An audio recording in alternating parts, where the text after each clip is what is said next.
El caso de Kenneth Arnold es uno de los más famosos y controversiales de la historia de la ufología. Se trata del primer avistamiento de objetos voladores no identificados, ovnis, que tuvo una gran repercusión mediática y que dio origen al término platillo volador. El 24 de junio de 1947, Kenneth Arnold, un piloto privado y empresario de Boise, Idaho, Estados Unidos, se encontraba realizando un vuelo de negocios en su avioneta Colorado 2. Su destino era Yakima, Washington, pero decidió hacer una escala en Chehalis, Washington, para repostar combustible y buscar un avión militar C-46 que se había estrellado recientemente en la zona. Había una recompensa de $5,000 para quien encontrara los restos del aparato.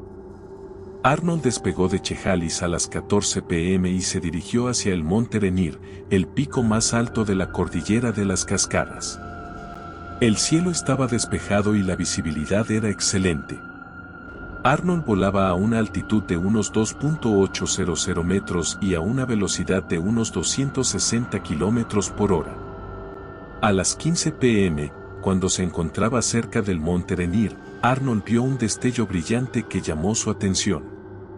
Pensó que se trataba de otro avión que reflejaba la luz del sol, pero al mirar con más atención se percató de que se trataba de algo muy diferente. Vio un grupo de 9 objetos extraños que volaban en formación a gran velocidad y a una distancia estimada de unos 40 km.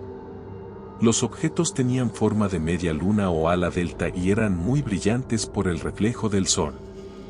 Arnold los comparó con un molde para pastel cortado por la mitad o un platillo plano grande. Arnold quedó asombrado por lo que veía y trató de identificar los objetos. Pensó que podían ser algún tipo de avión experimental o secreto del ejército estadounidense, pero no vio ningún signo de propulsión o cola. Tampoco escuchó ningún sonido proveniente de ellos. Lo que más le impresionó fue la velocidad y el movimiento errático de los objetos. Los vio girar, oscilar y saltar como la cola de una cometa china o un platillo lanzado al agua. Arnold calculó la velocidad de los objetos usando un cronómetro y un mapa. Midió el tiempo que tardaron en recorrer la distancia entre el Monte Rainier y el Monte Adams, unos 80 km.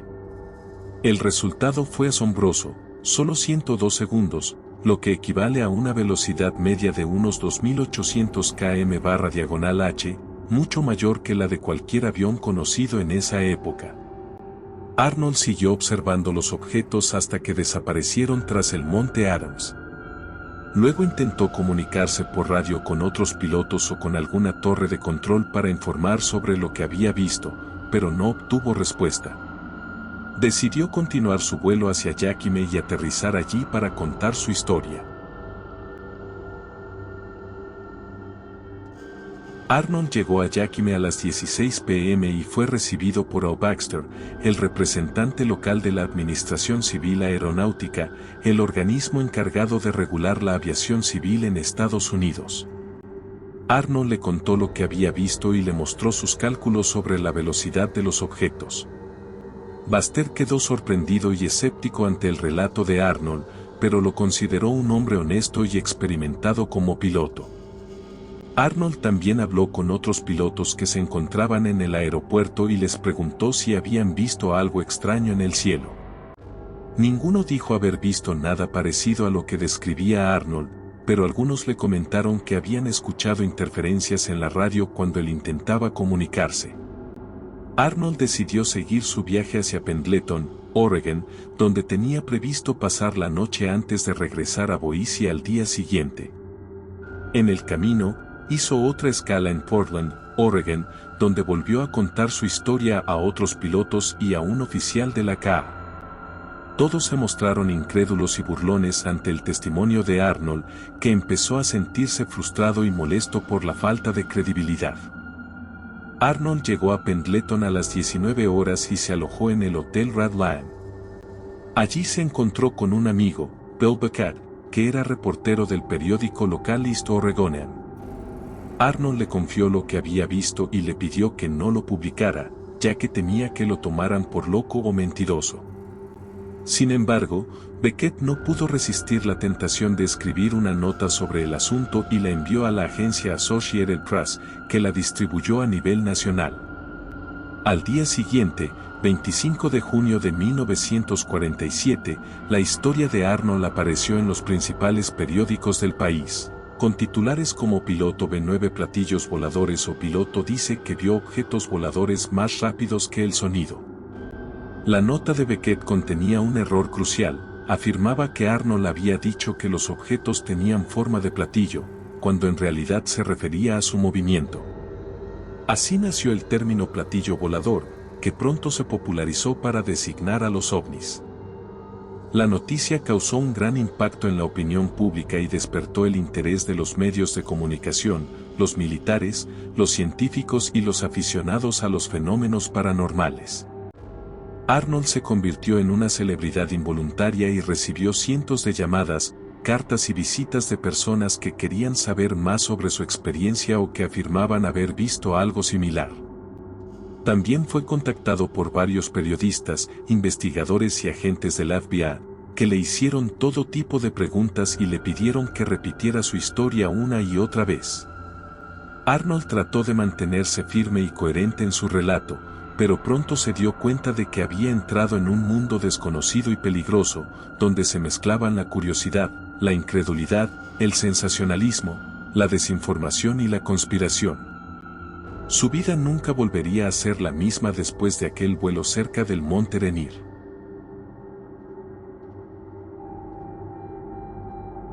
El caso de Kenneth Arnold generó una gran controversia sobre la naturaleza y el origen de los objetos que vio. Se plantearon diversas hipótesis para explicar el fenómeno, desde las más racionales hasta las más fantásticas. Algunas de las más destacadas fueron las siguientes.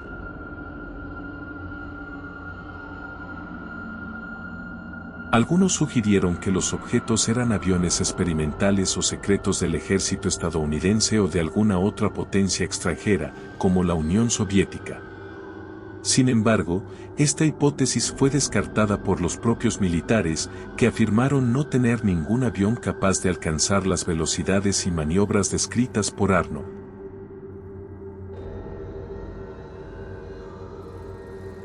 Otros propusieron que los objetos eran espejismos producidos por las condiciones atmosféricas o por algún efecto óptico. Esta hipótesis fue apoyada por algunos científicos y por la Fuerza Aérea de Estados Unidos, que consideró el caso como cerrado tras una breve investigación. Sin embargo, esta hipótesis fue rechazada por Arnold y por otros testigos que afirmaron haber visto los mismos objetos o similares en otras ocasiones y lugares.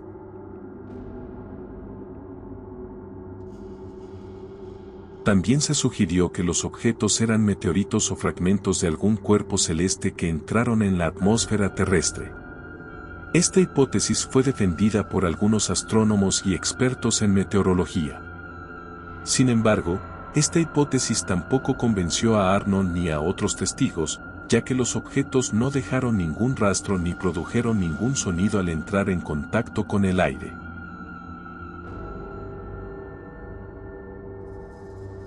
Finalmente, la hipótesis más popular y polémica fue la de que los objetos eran naves espaciales pilotadas por seres inteligentes procedentes de otro planeta o dimensión. Esta hipótesis fue apoyada por muchos aficionados a los fenómenos paranormales y por algunos escritores e investigadores que se dedicaron a estudiar el caso de Arnold y otros similares, dando origen a la ufología como una disciplina. Esta hipótesis también fue aceptada por el propio Arnold, que se convirtió en un ferviente creyente y defensor de la existencia de los ovnis y de la vida extraterrestre. El caso de Kenneth Arnold sigue siendo un misterio sin resolver y un referente para todos los interesados en el fenómeno ovni. Su historia ha inspirado numerosos libros, películas, documentales y obras de arte.